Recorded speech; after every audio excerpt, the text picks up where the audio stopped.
A questão é, no caso do café, é um produto que está em falta no mundo. Então, ali há uma margem de negociação maior para o Brasil. Exatamente, Carol. É um ponto muito interessante que a gente traz, porque já há alguns anos, parte do mundo que não consumia café está começando a consumir cada vez mais. Há exemplo de mercados na China e também na Índia, que se demonstraram fortes compradores deste produto nos últimos anos. Isso vem pressionando, inclusive, o preço aqui no Brasil. Lembra aquela história do começo do ano? O café está cada vez mais caro, virou criptomoeda, virou tomate, que num mês...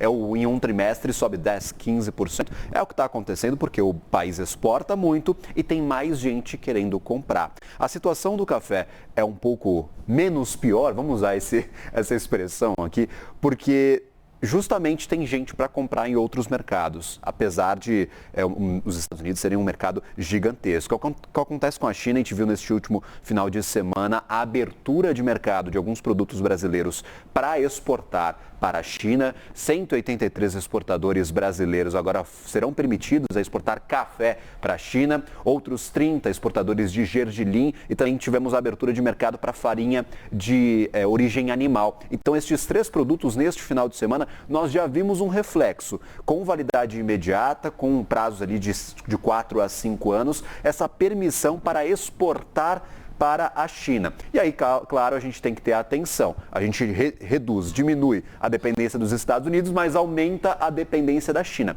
Tem produtos que a gente não consegue fazer esse trânsito fácil. O café tem um pouco mais de facilidade por ser altamente consumido no país. Ou seja, trouxemos aqui durante essa nossa conversa, pelo menos 2 setores serão impactados, frutas e café.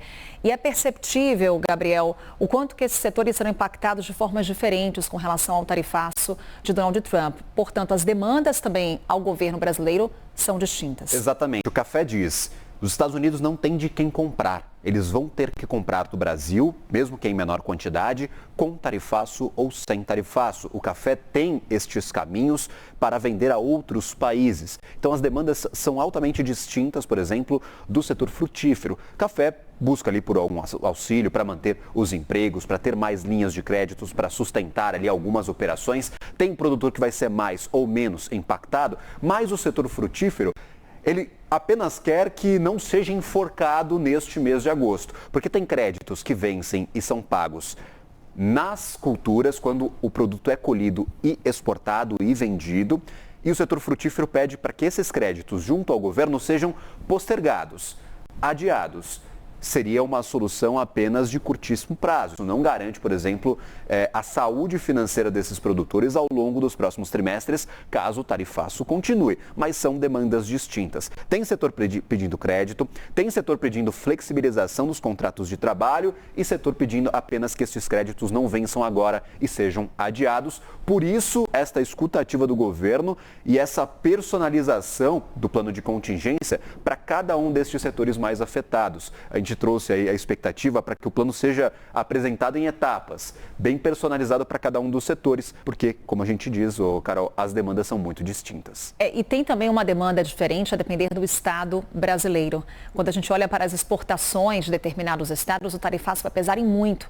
Em que medida, Gabriel, caso a gente não avance nessas negociações, esse tarifaço de Trump tende a aumentar as desigualdades econômicas regionais? Altamente. Tem alguns estados que têm produtos que não fazem tanta parte dos produtos que são mais exportados na nossa balança comercial, mas que são fundamentais para aquele estado especificamente. Então, nós podemos ver o potencial de auxílio às empresas mudar de um estado para o outro. O potencial de São Paulo ajudar um estado é o estado mais rico aqui da federação e tem mais capacidade para fazer estes auxílios. Agora, estados mais sensíveis, mais expostos, mas com menor renda, com menor disponibilidade de recursos para fazer este investimento, para fazer esses aportes, para prestar auxílio, aí a gente pode ver um efeito cada vez maior. Por isso, claro, a União vai ter que entrar em conjunto com esses estados para parametrizar, Carol, os auxílios aos setores mais impactados, que apesar de não ter tanto peso na balança comercial brasileira, repito,